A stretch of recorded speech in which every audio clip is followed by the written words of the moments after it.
রুই মাছের কালিয়া একবার এইভাবে বানিয়ে দেখুন, দারুণ টেস্টি লাগে কিন্তু খেতে। নমস্কার বন্ধুরা, নতুন বন্ধুদের স্বাগত এবং পুরনো বন্ধুদের ধন্যবাদ জানিয়ে শুরু করছি আজকের রেসিপি। তো আজকের রেসিপি হবে রুই মাছের কালিয়া। তো এই দেখুন, এখানে আমি 4 পিস রুই মাছ নিয়েছি, আর এখানে নিয়েছি টমেটো কুচি আর পেঁয়াজ কুচি, পেঁয়াজ একটু বেটেও নিয়েছি, আর আদা রসুন বাটা।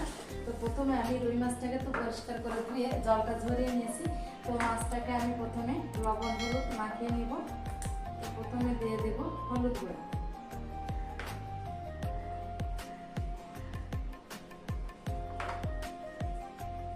মাছে হলুদ দিয়ে দিলাম। এবার আমি লবণটা দিয়ে দিব।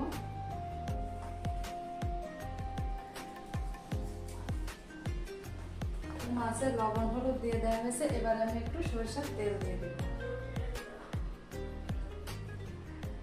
1 চামচের মতন আমি সরিষার তেল দিয়ে দিলাম। তো তেল দিয়ে লবণ হলুদ দিয়ে মাছটাকে সুন্দর করে মাখিয়ে নেব। এভাবে একটু উপর নিচ করে সুন্দর করে মাছগুলোকে একটু ম্যারিনেট করে এটাকে আমি 5 থেকে 7 মিনিটের জন্য রেখে দেব। তো মাছটাকে তো ম্যারিনেট করে নেওয়া হলো। এবার আমি এটাকে ঢাকা দিয়ে দেব 5 থেকে 7 মিনিটের জন্য। মাছটা এভাবে ঢাকা থাকবে। তো এবার আমি বাকি কাজটা করে নিব। চলুন রান্নাঘরে চলে যাওয়া যাক। এবার রুই মাছের কালিয়া বানানোর জন্য এখানে আমি কিছুটা কাজু কিশমিশ নিয়েছি, এই দেখুন। তো এটাকে আমি শিলে একটু বেটে নিব। রুই মাছের কালিয়া বানাতে আরও কিছু মশলা লাগবে। তো এখানে আমি নিয়েছি ধনে 1 চামচ নিয়েছি, দিয়ে দেব। শুকনো লঙ্কা আর ধনেটাকে একটু এই অল্প তেলে হালকা একটু ভেজে নিব। তো ধনে আর শুকনো লঙ্কাটা হালকা ভাজা হলে তারপর আমি জিরা দেব। এর আগে জিরা দেব না, কারণ জিরাটা দিলে আগেই পুড়ে যেতে পারে। ওই জন্য ধনে আর শুকনো লঙ্কাটা একটু সময় লাগে, ওটাকে একটু আগে দিয়ে দিলাম। এখন আমি দিয়ে দিব জিরা, 1 চামচ মতন গোটা জিরা দিলাম।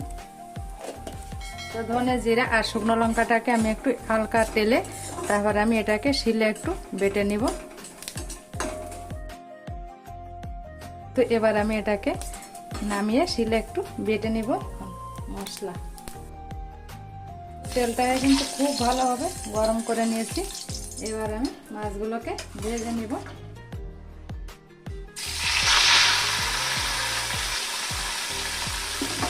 একবারে ভেজে নেব,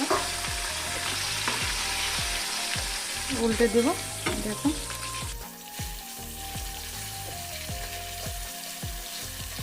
উল্টে পাল্টে একটু লাল লাল করে ভেজে নিলাম। দেখুন, তো মাছগুলোকে আমার ভেজে নেওয়া হয়েছে। এবার আমি এটাকে একটা পাত্রে নামিয়ে নিব। এই দেখুন, মোটামুটি ভালোই বড় ছিল রুই মাছটা। তো আজকে হবে রুই মাছের কালিয়া। তো প্রথম থেকে শেষ পর্যন্ত দেখার অনুরোধ রইল।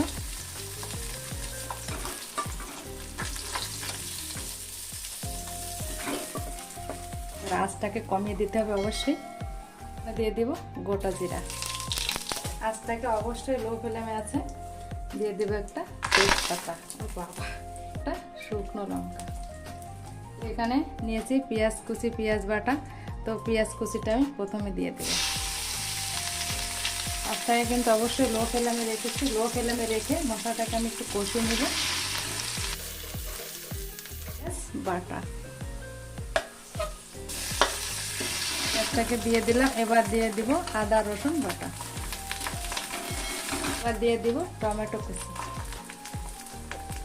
টমেটোটা দেওয়ার পরে দিয়ে দিব লবণ। লবণ দিলে টমেটোটা ভালোভাবে গলে যাবে। লবণটা দিয়ে এভাবে খুন্তি দিয়ে নেড়ে চেড়ে দেব। দিয়ে দেবো হলুদ গুঁড়া, দিয়ে দেবো শুকনো লঙ্কা, ধনে আর জিরে দিয়ে দিলাম।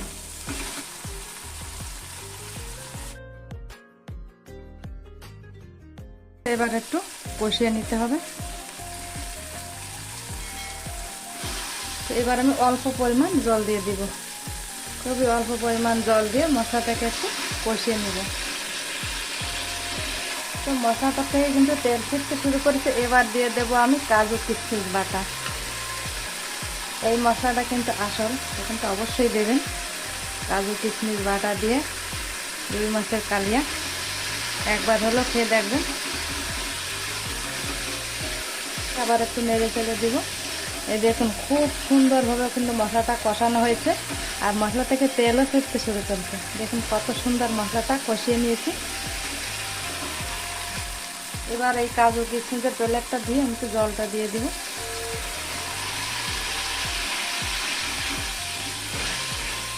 ভালোভাবে একটু ফুটিয়ে নিব।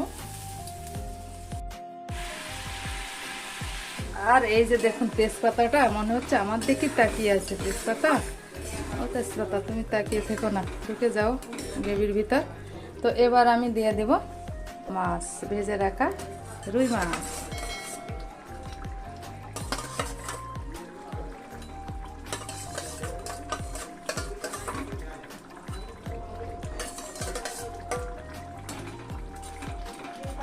তো মাছগুলোকে দিয়ে একটু জ্বালিয়ে নিয়ে তারপর আমি গরম মশলা দিয়ে 2 মিনিট জ্বালিয়ে নিলাম।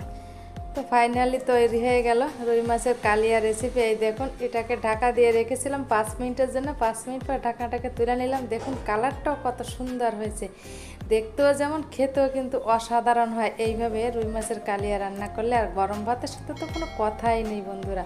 তো আমি গরম ভাতের সঙ্গে 1 পিস মাছ নিয়ে একটু মাখিয়ে নিলাম। ও কি দারুণ টেস্টি হবে খেতে। একবার হলো এইভাবে রুই মাছের কালিয়া আপনারা বানাবেন। তো আপনারা ভালো থাকবেন, সুস্থ থাকবেন। দেখা হবে অন্য কোনো নতুন ভিডিওয়। সবাইকে নমস্কার, ভালোবাসা।